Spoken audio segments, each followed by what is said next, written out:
కళ్ళగడ్డ నేను చూసాను. యాక్చువల్లీ అబ్బాయిని అక్కడ తీసుకొచ్చి ఆ అదే రూమ్ లోని షర్ట్ ఇప్పినప్పుడు నేను చూసాను. చూసినప్పటికీ డోర్ వేస్తారు. అప్పటికి నేను అడుగుతున్నాను, ఎందుకు అలా చేస్తున్నారు? స్టేషన్ కి అప్పచెప్పండి, మనకి ఆ రైట్ లేదు కదా, కొట్టే రైట్ మనకి లేదు, స్టేజ్ చట్టం అనేది ఒకటి ఉంది కదా, పోనీ ఎంత తప్పు చేసి ఉండొచ్చు, అక్కడ న్యాయం ఏంటంటే ఎవరు తెలియదు కదా అంటే, నీకు తెలియదు కదా, మీ అక్కకో చెల్లికో జరిగితే ఊరుకుంటాం అంటే, పోనీ దానికి ప్రూఫ్ చూపించండి, సీసీ కెమెరాలు ఉన్నాయి కదా, సీసీ కెమెరాలు చూపించమంటే సీసీ కెమెరాలు లేవన్నారు. ఓకే, దానికి అగ్రిమెంట్ అయ్యాం.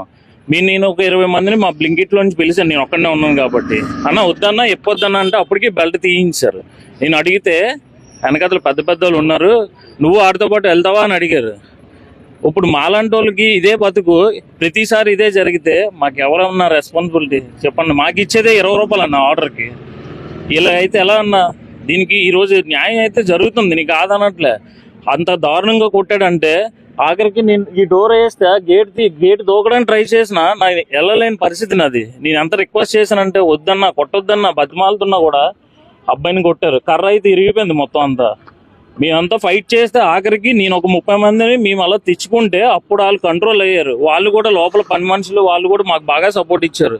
వాళ్ళకి 20 మెంబర్స్ వచ్చారు, మేము ఒక 30 మెంబర్స్ ఉంటే వాళ్ళు మమ్మల్ని చూసి ఇదేదో పెద్ద ఇష్యూ అయినట్టుంది అని చెప్పేసి నేను డైల్ 100 కూడా కొడదామని చెప్పేసి ఆగాను.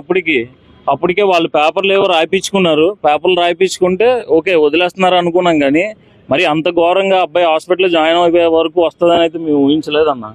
ఇది రిపీటెడ్గా ఇంతకు ముందు ఆల్రెడీ ఒక పని మనిషి కాల్ ఎరగొట్టారు. అతనే మళ్ళీ మొన్న లాస్ట్ టైం కూడా అది ఫ్లిప్కార్ట్ ఆర్డర్ ఇవ్వడానికి వెళ్తే, ఇప్పుడు ఒక పర్సన్కి మీరు ఆర్డర్ పెట్టుకుంటే కాల్ చేస్తామన్నా, కాల్ అవ్వకపోతే కాలింగ్ బెల్ దేనికి ఉంటుంది? రెస్పాన్స్ అవ్వకపోతే కాలింగ్ బెల్ కదా కొడతాము. కాలింగ్ బెల్ 2 సార్లు కొట్టినందుకు కూడా కొట్టుకొని కిందకి తీసుకొస్తే లిఫ్ట్లోని ఇంకెందుకు సార్ లోపలికి వెళ్ళాలి? ఒక ఆర్డర్ 5 నిమిషాలు లేట్ అయితే సర్వీస్ లిఫ్ట్లోనే మేము వెళ్ళాలి సార్. నార్మల్గా ఈ వాళ్ళకి సపరేట్గా ఉంటాయి సార్, ఆ లిఫ్ట్లో వెళ్తే 500 ఫైన్ చార్జ్ చేస్తారు సార్. ఇంకంతకన్నా మీరు అడగాల్సినవి అడగండి సార్. డెలివరీ ఇవ్వడానికి వెళ్తున్నాను మేడం నేను. ఇప్పుడు అబ్బాయికి న్యాయం జరిగింది కదా, కానీ మీరు వాకౌట్ ఎందుకు చేయాలనుకుంటున్నారు? మేము వాకౌట్ చేయాలని అనుకోవట్లేదు మేడం. అనేక ప్లేస్లకు వెళ్తుంటారు కదా, వెళ్తున్న క్రమంలో మీకు ఇలాంటి ఇన్సిడెంట్స్ వస్తుంటే రెస్పాన్సిబిలిటీ ఎవరు తీసుకుంటారు? అదే సార్ మా బాధ, ఎవరు రెస్పాన్స్ అవ్వట్లేదు సార్. మా పైన అధికారులు కూడా ఎవరు కూడా మాకు కాల్ చేసిన టైంకి రెస్పాన్స్ అయ్యే ఇది లేదు సార్. మా బాధ అదే. నైట్ 2, 3, 4 వరకైనా మేము డెలివరీ చెయ్యాలి, మాకు తప్పదు. కానీ ఆ టైంలో ఏదైనా జరిగితే మాకు వచ్చే విధంగా ఉంటే మాకు ఇబ్బంది ఉండదు సార్. 15 ఫోర్ ఇది 18, 15 ఎట్టుకుంటారు ఆర్డర్ ఎట్టుకున్న తర్వాత cash on delivery. Customer call చేసాం, రమ్మంతే రాము, మీరు ఎందుకు రారని మా మీద రాంగ్ మాట్లాడుతాను. ఇప్పుడు కస్టమర్ పేమెంట్ చేయను అంట. మళ్ళీ 5th ఫ్లోర్ అండి, ఆక్సిజన్ టవర్. ఏం చెప్తున్నారు? క్యాష్ ఆన్ డెలివరీ ఎట్టుకుంటారండి ఫుడ్. మేము కాల్ చేసాం, సార్ పేమెంట్ చేసేయండి సెక్యూరిటీకి ఇచ్చేస్తామంటే, మీరు ఎందుకు రారు, మేము డోర్ డెలివరీ కదా ఎట్టుకున్నాం అన్నారు. సార్ మేము ఒక 6 నెలల దాకా రావండి పైకి, ఇప్పుడు మాకు అంతా వ్యాకౌట్ అవుతుంది, దానివల్ల మీరు కిందకి రండి, నాకు పేమెంట్ చేసేయండి అంటే పేమెంట్ చేయము, క్యాన్సిల్ చేయము. ఒకటి చేస్తామండి 6 మంత్ దాకా. దానికి కస్టమర్ చేయనంతానండి. ఇప్పుడు ఇదిగోండి cash on delivery flat sir. Zomato order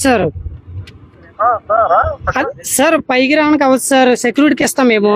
మీరు క్యాష్ సార్ మొన్న జరిగిన ఇష్టంకే కదా సార్ మేము రాకుంటాను 6 నెలల దాకా సార్. ఒకళ్ళు చేస్తే ఒక అపార్ట్మెంట్లు చేస్తే అందరికి తప్పే కదండి, అది యాక్సెస్ చేయకూడదు. ఇప్పుడు ఎండ వానకాన్ని మేము యాక్సెస్ చేసే కదా తిరుగుతాం. అది క్యాన్సిల్ చేసుకోండి సార్, క్యాన్సిల్ చేసుకోండి.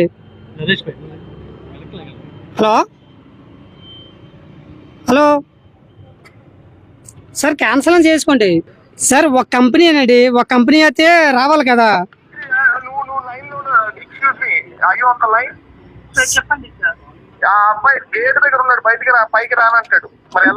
మేడం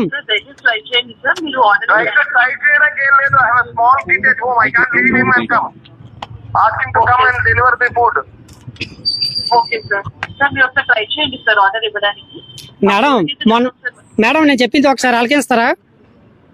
చెప్పండి. మొన్న 3 days బ్యాక్ ఒక మన జొమాటో స్విగ్గీ అతన్ని కొట్టారండి పైన. ఓకే.